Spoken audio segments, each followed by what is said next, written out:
Buenos días, sus señorías. Mi nombre es Fortunata y Jacinta. Esto es QM de País y aquí da comienzo este capítulo express titulado Coronavirus como tumba del europeísmo y de otros sismos. Capítulo en el que enunciaremos casi a modo telegráfico los principales problemas que esta crisis del COVID-19 está dejando al descubierto.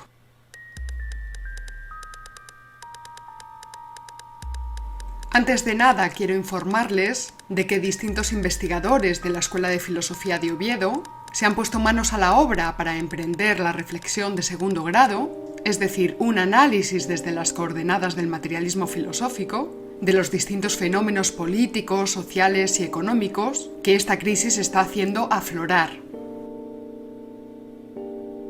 Estos artículos se irán publicando en la revista El Catoblepas y yo iré anunciándolos a través de mis redes sociales. De momento, en la caja de descripción de YouTube voy a dejar dos enlaces, dos artículos que se han publicado esta misma mañana.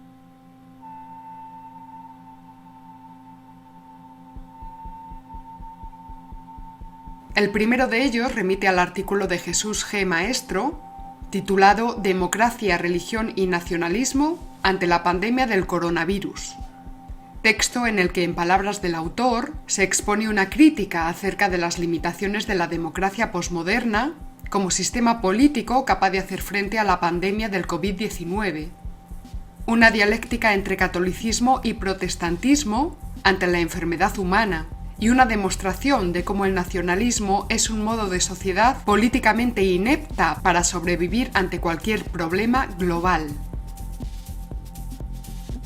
Otro de los investigadores de la Fundación Gustavo Bueno, Luis Carlos Martín Jiménez, acaba de publicar un contundente artículo titulado Humanismo químico, la firmeza del Estado y la familia ante la amenaza objetiva del COVID-19, texto del que extractamos la siguiente idea. El individuo no ve libremente lo que juzga y decide, sino que ve lo que la ideología le muestra, pues no ve el ojo, sino la idea a través del ojo, el logos que decían los estoicos. Otros investigadores del materialismo filosófico, como Iván Vélez, Daniel López o Chema Fernández González, advierten que la llegada del coronavirus está haciendo aflorar realidades que permanecían ocultas. Realidades que permanecían sepultadas bajo la corrupción conceptual e ideológica de los discursos de nuestros políticos. La llegada del coronavirus ha puesto en evidencia, por ejemplo, la falta de realismo político que se esconde tras el discurso europeísta y tras otros de índole globalista, pues lo que se ha puesto en marcha de forma automática son los estados-nación. Estados-nación funcionando a todo trapo por toda la redondez de la Tierra. Una buena lección de cara a los europeísmos y una buena lección también de cara a los secesionismos y a los autonomismos. La crisis del COVID-19 también está descubriendo el oportunismo de ciertos discursos de sesgo ideológico, tipo el feminismo, con todos sus matices, variedades y especies. Revela asimismo el idealismo y el infantilismo del discurso ecologista de escala global, el relacionado con la Agenda 2030, por ejemplo, con esa pretendida manera higienizada de relacionarnos los humanos con el planeta. Pero claro, aquí entra de lleno el problema del conservacionismo ambiental. ¿Hasta dónde llegar con él? Pues no hay que olvidar que el coronavirus también forma parte de ese mundus aspectabilis.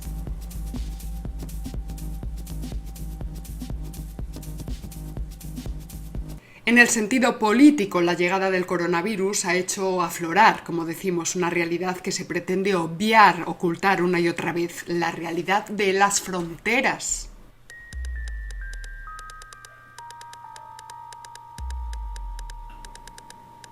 La realidad de las capas corticales de los estados, que tienen despliegues o interpretaciones militares, comerciales, diplomáticas o de control y flujo de personas.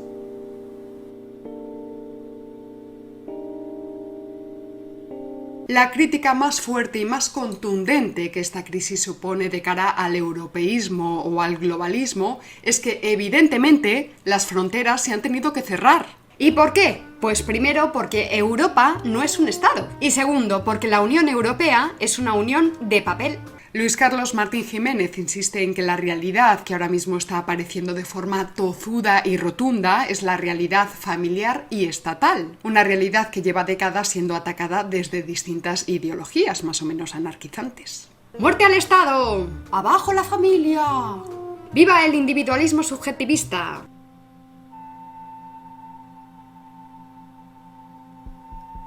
En España, esta realidad familiar y estatal ha sido sepultada tras los secesionismos, humanismos, feminismos, globalismos, pacifismos, etc.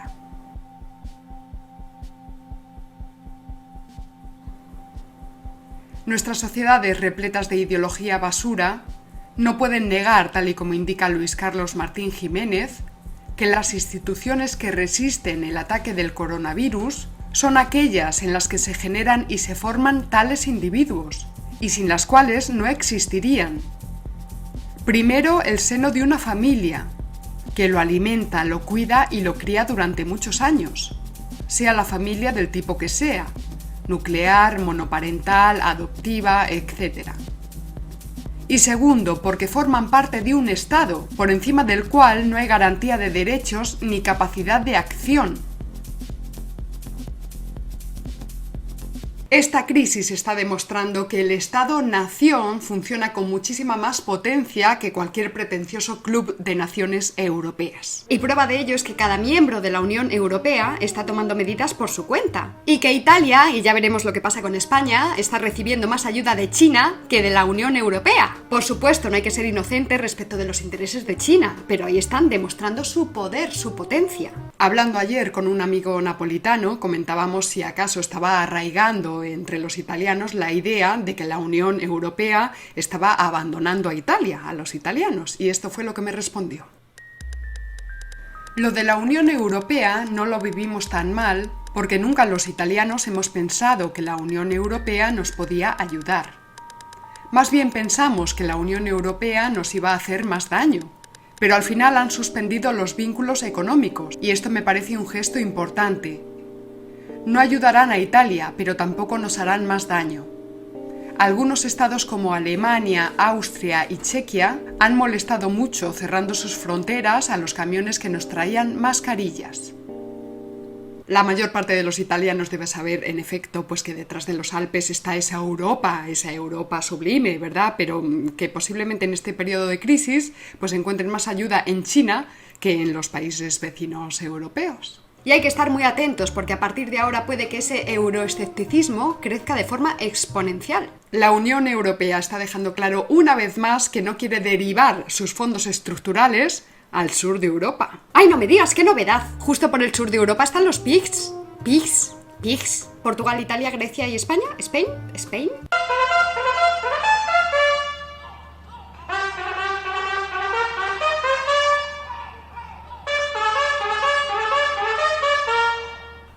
Los italianos han demostrado que pese a su diversidad y pluralidad, son capaces de reconocer un símbolo, la bandera tricolor, y un himno.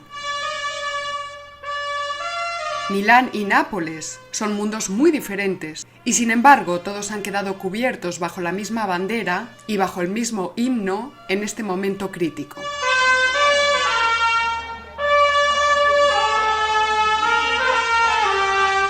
Y fíjense ustedes qué curioso, tal circunstancia no convierte a Italia en un país facha, ni reaccionario, ni nada por el estilo, ¿qué va? La vida política en Italia puede ser tan convulsa como la española, pero en relación a la patria no alimentan pues esas interpretaciones suspicaces y torticeras que aquí hacen muchos.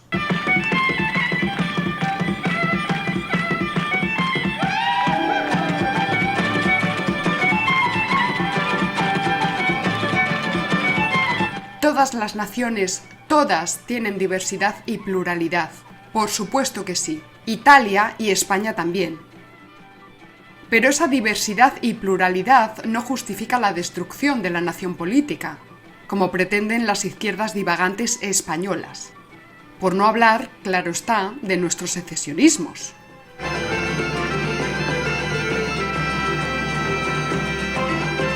Ahora mismo mostrarse euroescéptico tiene en España un coste social y político elevadísimo. Ya lo decíamos en el capítulo anterior, los españoles somos los menos patriotas del mundo mundial, al tiempo que somos los más europeístas del mundo mundial, lo que nos sitúa en un escenario verdaderamente encantador de cara a socavar, minar y boicotear nuestra propia existencia, permanencia como sociedad política. En el próximo Forja analizaré con calma qué es Europa y cuáles son los problemas que trae aparejado el incontenible europeísmo de muchos españoles. Resumiendo, por un lado, la crisis del COVID-19 pone en evidencia que esto de la Unión Europea es un sálvese quien pueda, porque como decíamos antes, Europa no es un Estado. La Unión Europea lleva en su seno una serie de estados que son los que toman las decisiones porque son los que tienen la soberanía. Por otro lado, a nivel interno español, estamos viendo el enorme esfuerzo que están haciendo nuestros separatistas para que ciertas instituciones, las instituciones representativas del Estado español, tales como el Ejército, pues no tengan visibilidad en ciertos territorios, ¿verdad? Pero es que cuando Joaquín Torra dice que no necesita hospitales de campaña del ejército español en Cataluña, no lo dice por cuestiones sanitarias. Cuando Joaquín Torra pide el confinamiento de Cataluña, tampoco lo hace por motivos sanitarios y hay que estar realmente ciegos para no ver su cinismo y su perfidia.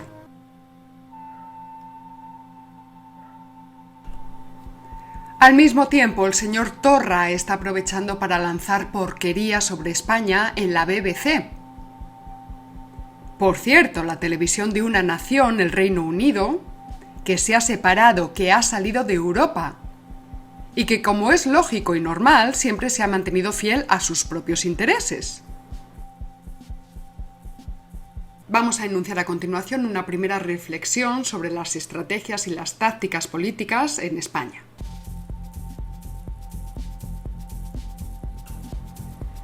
Tal parece que el gobierno y sus dos partidos tienen la sensación, real por otra parte, de estar desbordados, por lo que están adoptando actitudes defensivas dirigidas a evitar o a paliar una probable reacción política adversa, pues se dan cuenta de que también la ciudadanía está empezando a tomar nota.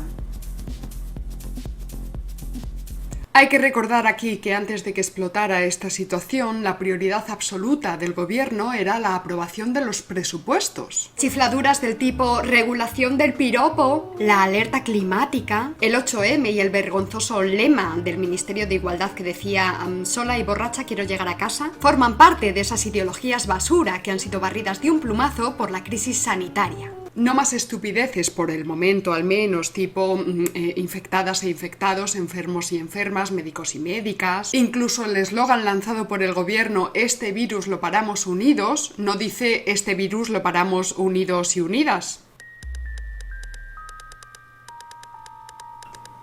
La situación actual, como decimos, es radicalmente distinta a la que el gobierno tenía prevista hace un mes. Con lo que la justísima mayoría que en su momento aprobó la investidura de Pedro Sánchez como presidente puede no ser válida a partir de ahora. Es decir, el gobierno de coalición es débil y lo saben, con lo cual la tentación autoritaria puede estar funcionando. Así que mucho ojo a las medidas que adopte este gobierno en relación a las actividades del Congreso, por ejemplo. Ojo a las medidas que tome amparándose en el estado de alarma. Ojo a las medidas que adopte en relación al control de la opinión pública. Por lo tanto, estamos ante un gobierno débil en una situación muy delicada y que va a intentar defenderse, va a intentar salvar el pescuezo de todas las maneras posibles. Por otro lado, ya sabemos que nuestras autoproclamadas izquierdas, cuando alcanzan el poder, lo ejecutan sin dudarlo, sin titubeos de ningún tipo. Mientras que nuestras derechas son medio bobas, tienen un montón de escrúpulos y no se atreven. Tácticamente se aprecian dos movimientos claros por parte del gobierno. En primer lugar, difundir que la culpa de la actual situación sanitaria es la corrupción del PP. Ellos no, el PP como siempre. Y en segundo lugar, acallar u ocultar cualquier tipo de crítica política que se pueda hacer al gobierno. Cosa, por cierto, en la que colaboran la casi totalidad de los medios de comunicación de todas las tendencias. Todos, por cierto, en quiebra técnica y pidiendo ayuda al gobierno. Habrá que tener morro. ¡Hazte youtuber, Julia Otero! Queridos Pedro Sánchez y ministros y ministras, este canal de YouTube hace un servicio público en pos del bien común. Esto es, en defensa de la nación española y de todos los españoles, y no a favor de un determinado partido político, un sindicato, tal familia, una empresa particular, tal cacique local, tal pirado supremacista o lo que se tercie, ¿verdad?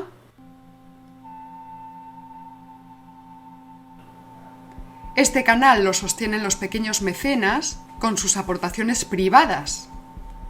Y yo me pregunto por qué razón tiene el gobierno que financiar a la cadena SER y no a este canal de Fortunata y Jacinta. Y no es que lo pidamos, atención.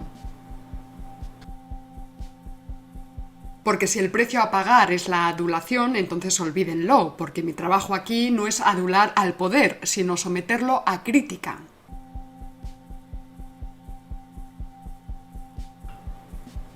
El resumen estratégico de lo que llevamos dicho hasta ahora es que ante la epidemia y ante la tremendísima crisis económica que se está cocinando, la prioridad de los partidos del gobierno no es España ni los españoles, sino el propio gobierno. Parafraseando al filósofo Benito Espinosa, la permanencia en el ser que se está defendiendo no es la de España y los españoles, sino la del gobierno. Dicho de otra manera, los planes y programas del gobierno no tienen como fin la permanencia de la nación y la eutaxia o buen gobierno del Estado, sino la permanencia del propio gobierno. Explicado de otro modo, menos Unión Europea y más Estado-Nación, que para algo está. Menos separatismos y más Estado-Nación, que para algo está. No hace falta ser profeta para saber que tras la tremenda crisis económica que la pandemia va a dejar, Europa quedará a merced de las tres grandes potencias que lucharán por la hegemonía mundial: Estados Unidos, China y Rusia. Mal que nos pese reconocerlo, Europa ya estaba en decadencia antes de esta crisis, pero a partir de ahora lo estará de manera incontestable. Es demasiado pronto para aventurar un diagnóstico, pero más o menos lo podríamos resumir de esta manera. Chao, chao al estado de bienestar que habíamos disfrutado hasta ahora, más unos países que otros, claro. El coronavirus será la tumba del europeísmo y también del globalismo. Ante la situación actual, más de uno tendría que estar avergonzándose por aquello de que España debería ceder toneladas y toneladas de soberanía a Europa. Recordemos además que el 18 de febrero de 2010, Javier Solana dijo que Europa es una especie de laboratorio de lo que pudiera ser un sistema de gobierno mundial. Pues bien, el laboratorio ha sido contaminado, y no nos referimos a una contaminación por coronavirus, sino al virus económico que dañará de forma decisiva a la soñada y frustrada Unión Europea. Y lo peor es que todo esto nos pilla a los españoles con las defensas muy bajas por haber permitido que nuestra casta política se subordinara a Europa, es decir, al eje franco-alemán. Y por no haber entablado, por supuesto, otro tipo de alianzas con los países hermanos, esto es, con los países hispanoamericanos. Esto nos pasa por tener a la clase política más europeísta de toda Europa. Y por tener a un electorado sumiso, conformista, lleno de prejuicios, muy desinformado y subyugado por el establishment político. Y hasta aquí este capítulo de Fortunata y Jacinta. Agradecemos como siempre, pero hoy más que nunca, su apoyo a todos nuestros mecenas. Muchas gracias de corazón. Cuidaos mucho, nos vemos en el próximo capítulo y recuerda, si no conoces al enemigo ni a ti mismo, perderás cada batalla. ¡Hasta luego!